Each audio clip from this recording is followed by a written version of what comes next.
what's up, y'all? This your girl Gigs. Welcome back to the channel. This is another episode of Cigarette Diaries. I want to call this Bitches Behind the Laundramat.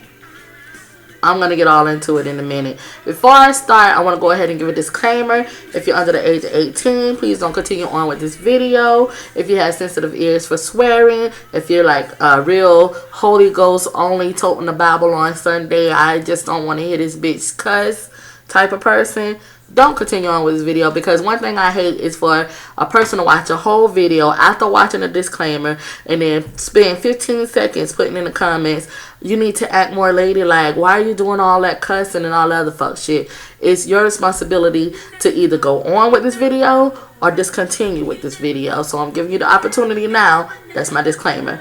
Now, I can't find my fake cigarette, so I'm going to have to use my Black and Mild because I am a little bit high. I'm drinking on some good right now. This is V5 and pineapple juice. Y'all, if y'all don't know what V5 vodka is, y'all need to go get some V5 vodka. ABC Liquor sell it for cheap, 2 for $4 for these smaller pints and stuff. V5 vodka. It is 80 proof, and I'm drinking it with some pineapple juice, and it also goes good with orange juice as well. It is the bomb. But my Black and Mild, I'm going to have to do all my weed heads out there. Y'all already know, either smoking a blunt, hitting the Black and Mild makes you feel so much better.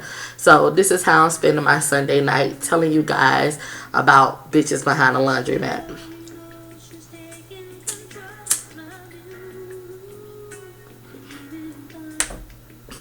Okay.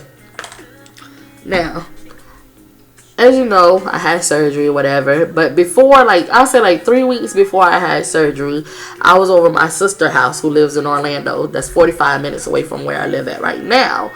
And, being over there, she stayed in the hood. You know, I don't stay in the hood. I stay, like, actually, like I said, 45 minutes away from her, around a bunch of white people and stuff. But my sister stayed in the hood, and she had steps where she stayed at. So sitting on the steps is just like watching television. Everything in the neighborhood, somebody's fighting, somebody's arguing, it's something going on. That's the type of neighborhood she lives in. So sitting on the steps is just like watching TV. It's better than TV, actually, if you ask me. So just sitting on the steps, you know what I'm saying, looking all good and shit. My brother-in-law happens to come with his homeboy, who actually stays in the same neighborhood. When I tell y'all, a man with a wife beater on and a hat, it's a turn on. I already told you guys this before. That turns me on. And he was filling the wife beater up so much. Like, his body was like filling the wife beater up, and it was like, oh. Now his face, it wasn't really all that to die for, but his body was, you know, on point. He was my type and everything. So, you know, I already knew he liked me and everything. So he asked my brother-in-law to, you know, ask me to give him my number, which I already told my brother-in-law, it's okay, give him my number, you know. So I'll say like a week later, me and him just started texting each other back and forth and everything, because I'm the type of person that don't like to stay on the phone and hold the phone. I mean, I know it's a lot of people out there like to get on the phone and whisper, you know, good sweet nothings in each other's ear and everything, but not me, because I hate the quiet parts where it's nothing but silence and you sit up there and think what I'm gonna say next, you know. So with texting, you can eliminate all that shit. You can just go ahead and text and then just wait for them to respond back. So we was texting back and forth for like 2 weeks straight. He's telling me everything I want to hear. He already told me he got 4 kids. You know, I'm 31, so he's 30. 4 kids, okay, that's fine. And he told me that he stayed with his sister because he just got out of prison. Now, y'all already know I don't like fucking with a broke nigga. But being that he stayed with his sister and he's a thug and he's doing what he do on the streets, you know what I'm saying? You know what I'm saying? He got some kind of income. You feel me? So I said, let me just go ahead and get this a try, because we all know it's a man shortage out there and we got to start from somewhere. And hey, I could probably build him up. Who knows, you know. So anyways, being that we's texting back and forth, getting to know each other, he is basically making love to my mind, because you can't get the snatch just by talking. You know what I'm saying? It has to be some type of action in there somewhere. But since we just texting each other, he's making love to my mind. He's getting my mind all stimulated and everything. Let me know everything about him. Turning me on about some stuff that he's saying. You know, the shit is just basically working because I'm Facebooking it. I'm putting on Facebook. I'm up 4 o'clock in the morning thinking about this person. You know, I was really feeling him. So anyways, let me get to the main portion of the story. He was asking when could we spend some time together. He wants to take me out to dinner. So I was like, okay, I could come up there the weekend now. Went out there for the weekend. Mind you, he's, you know, a street pharmacist. He told me that he has to go pick up a package. On my way, you know, to go visit him, he's going to go pick up a package and he's going to come back and, you know, meet me at my sister's house. I was like, okay, cool. I'm on the road and everything, driving to my sister's house because it's a 45-minute drive. And I get a text message saying a cop is behind us. So I text him back, oh, for real, boo? I'm going to go ahead and pray for you because you know I'm saved. Now, y'all know I'll be like playing with the church folks and shit. So, you know, I be saying I'm saved, but I'm not really saved. But I did tell him I was going to pray for him, you know, because he told me that he had a warrant too. So, he said the police pulled him over. He wasn't driving. His friend was driving the car, actually. And so I was like, okay, since your friend's driving the car, is your friend legit? He was like, yeah, his friend is legit. So I said, okay, well, then it shouldn't be anything because they shouldn't fuck with the passenger. They should ask the driver for their license registration and go to hell alone unless they have probable cause to search the fucking car. So anyways, they went ahead and searched the car or something. I don't know. But I got a text message like maybe 30 minutes later after arriving to my sister's house of him telling me that he's in jail. Being that I only knew him for 2 weeks, I'm not the one to go bun a nigga out that I don't even motherfucking know. You feel me? So I was like, okay, you in jail, okay. Just keep me updated. That's all I can give him right now. Just keep me updated, cause I can't help you, baby. I'm sorry if you get bunned. I can probably go out here, find out where your sister stay in this apartment complex, and let her know that you need to be bunded out of jail. That's the only thing that I can do at this time because we only know each other for 2 weeks. So you know, I just said, okay, just keep me updated. The person that he was driving had his phone. It was like, yo, he's in jail. Can I drop his phone off to you? I was like, sure, you can drop his phone off to me. I'll give it to my brother-in-law, and my brother-in-law can take it to his sister that stays out here where they stay at because him and my brother-in-law are friends. And so the person never showed up. So I'll say like later on at night, it was like 12 o'clock later on at night, 12 a.m. We sitting on the steps of my sister's apartment complex because, you know, that's the place to be. We sitting on the steps and all of a sudden here he comes walking up. Y'all, this man had on the same black wife beater that he had on the first day I met him 2 weeks ago. He also had on a pair of shorts and some slides, some motherfucking Nike flip-flops. So I was like, are you trying to impress me or something? Do something, you know what I'm saying? I know that I attract him because I always look fly. He got to do something to attract me. And being that he went somewhere and happened to go to jail or something and get arrested or whatever, why is he wearing this? You feel me? But then again, he's a street person, so I thought, okay, maybe he just feel comfortable in the outfit, so I'm gonna give him the benefit of the doubt. So he comes walking up and I'm like, damn, you got bunded out. Wow. This was like 2 hours later. Damn, you got bunded out. Wow, that was fast, you know. And he was like, nah, I didn't really even go to jail. What? He says, and I quote, that they took me to an interrogation room at a substation. They didn't even take me to a police station. They took me to a substation to ask me some questions about a store robbery that happened a couple of weeks ago. That's what he told me. Now, being that I watch First 48 faithfully every Thursday, knowing that most of their cases be solved by a motherfucking snitch. I always say that it is not okay to snitch when it comes to murder, to someone's child being killed. It's not always okay for them to say stop snitching. That's where the stop snitching should stop. Someone should help someone else solve a case when it comes to murder. But as far as drugs and as far as anything else other than murder, then you shouldn't be snitching. And automatically I'm saying that if this man is out, he didn't have no bail, no bond. He didn't even go to jail. They took him to a substation to basically interrogate him about a store that being robbed or something. He done snitched to get out of that situation. He had to do something to get out of that situation. So I was like, wait a minute, did you have a warrant? And he was like, yeah, I had a warrant and everything, but they wasn't worrying about me. They was worrying about my boy. They was asking me questions about my boy and shit. And I was like, in my head, I was like, this nigga done snitched on his boy. But, you know, I didn't say it out loud because I don't know what type of nigga this is. And anyways, I still don't know him that well. So I was like, oh yeah, so what happened? He was like, I ain't snitching nothing. They just let me go. And they told me they'll deal with the warrant later. Now, I might not be a law enforcer. And I might not be a college graduate. But dealing with warrants later is something that police don't do. So I just said, you know what? This nigga's lying in my head.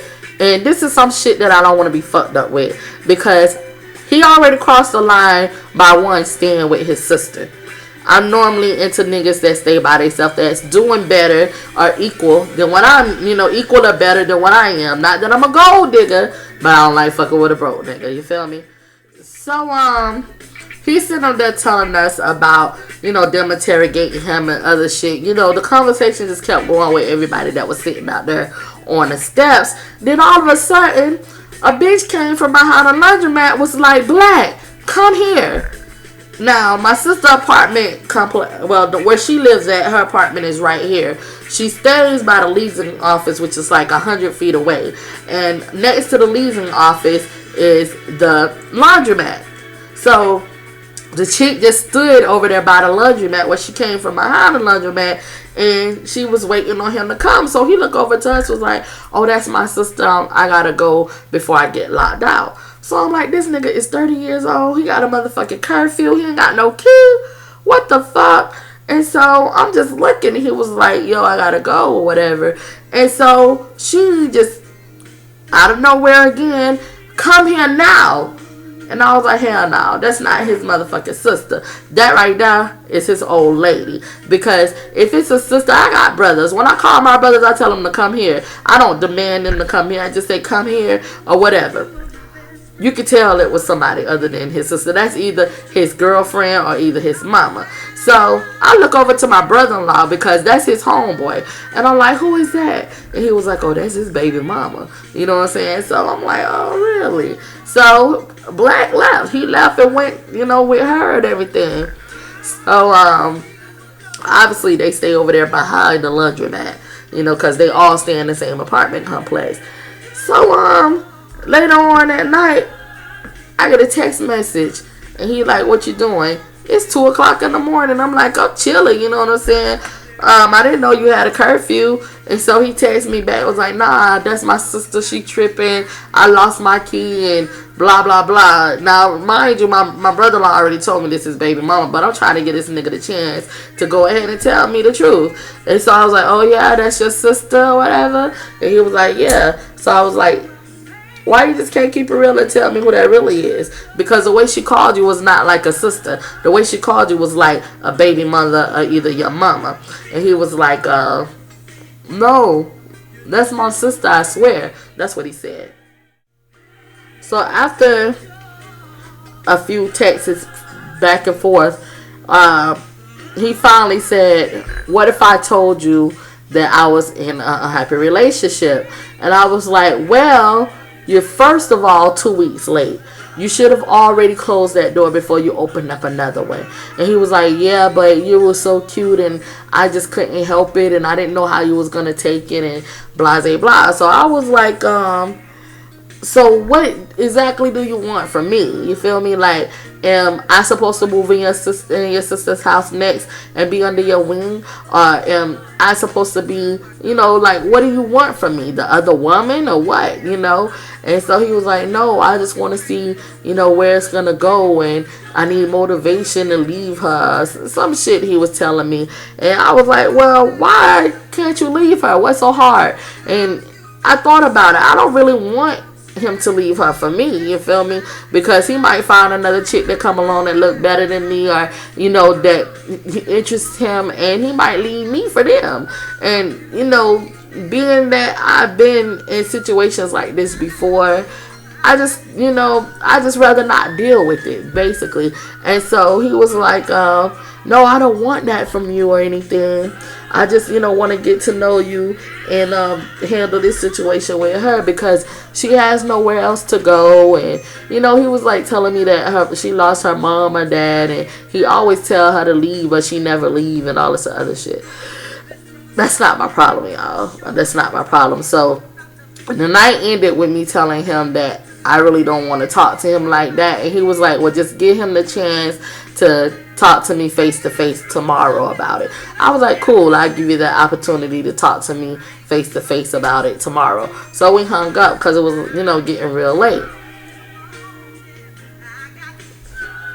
I'll tell you no lie. Like an hour later, the phone is ringing. And it's him. And I'm like, well, damn, he know I don't like talking. I like to text. But, I went ahead and answered it. I wasn't asleep or anything. And it happens to be his baby mama.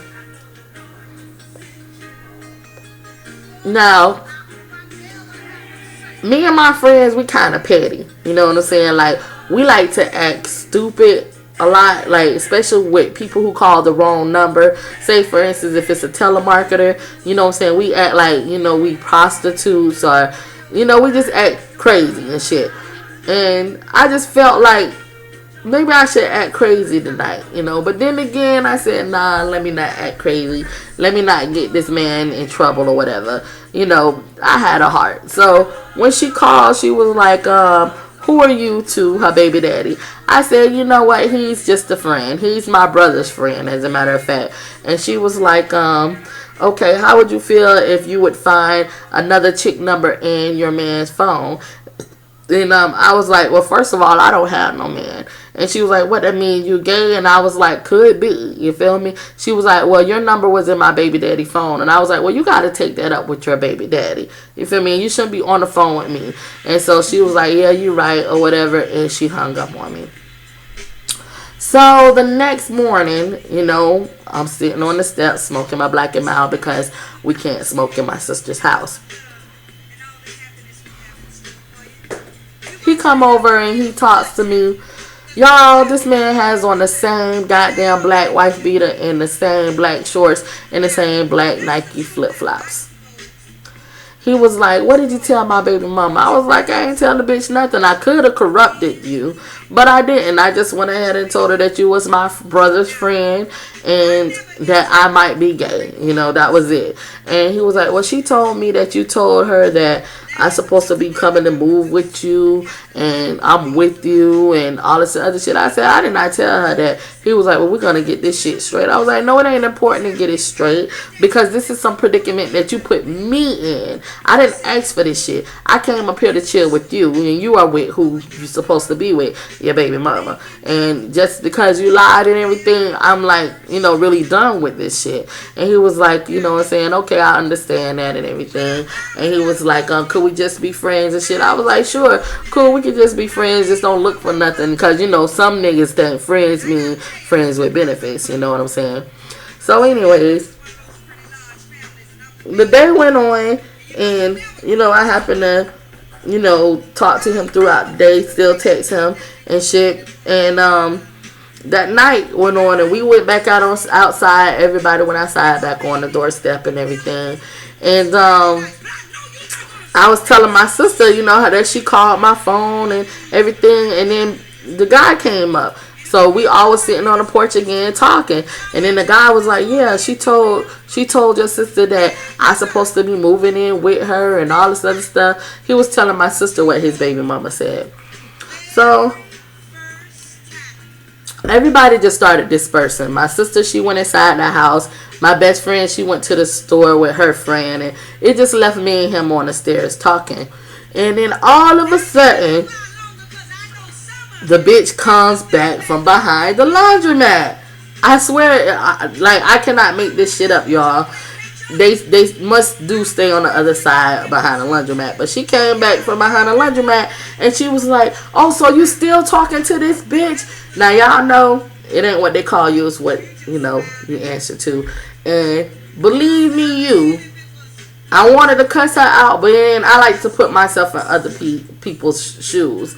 She has every right to be mad at this man because this man has been lying to her, obviously, or leading her on because she don't know that they're in an unhappy relationship. So she's like, "Oh, you still on the staircase talking to this B or whatever?" And he was like, "No, you come here. You come here. Let's get something straight right now. Why did you lie to her? Why did you lie on her? Why did you tell me that she told you that we was together? Come on, let's get this shit straight right now." He was telling her to come here. So, she can straighten out the lies that she said on me.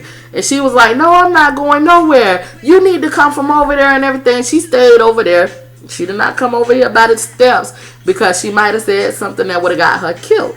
And I had already told him, "Look, I don't fight over niggas, but I would thump." And over here in Florida, well, in my area, thump means fight. So he was like, "Nah, you don't have to worry about thumping or nothing. You don't got to worry about fighting her or nothing. We just going to get some straightening."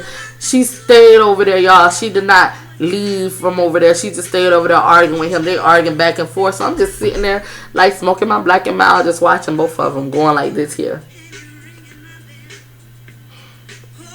So it ended with him just leaving. And then all of a sudden I heard them fighting from the back of the laundromat. These motherfuckers is fighting, and then my brother-in-law came out and fighting or arguing. I don't know. My brother-in-law told me that he beats up on her and shit. So it's crazy. So I text him. I told him, "You know what? Don't even text my phone no more because this is too much. Even being your friend, and I mean, this is just something that I don't want to deal with. This shit is crazy." So I just stopped talking to him, and I swear, y'all, I tell you guys, no lie. After having my surgery, I stayed over my sister's house. Every time I see this nigga, now y'all know I can't see, but every time I see this nigga, from the time that I met him 2 weeks before my surgery on to today, this nigga still have on the same black t-shirt, the same black shorts, and the same black flip-flops.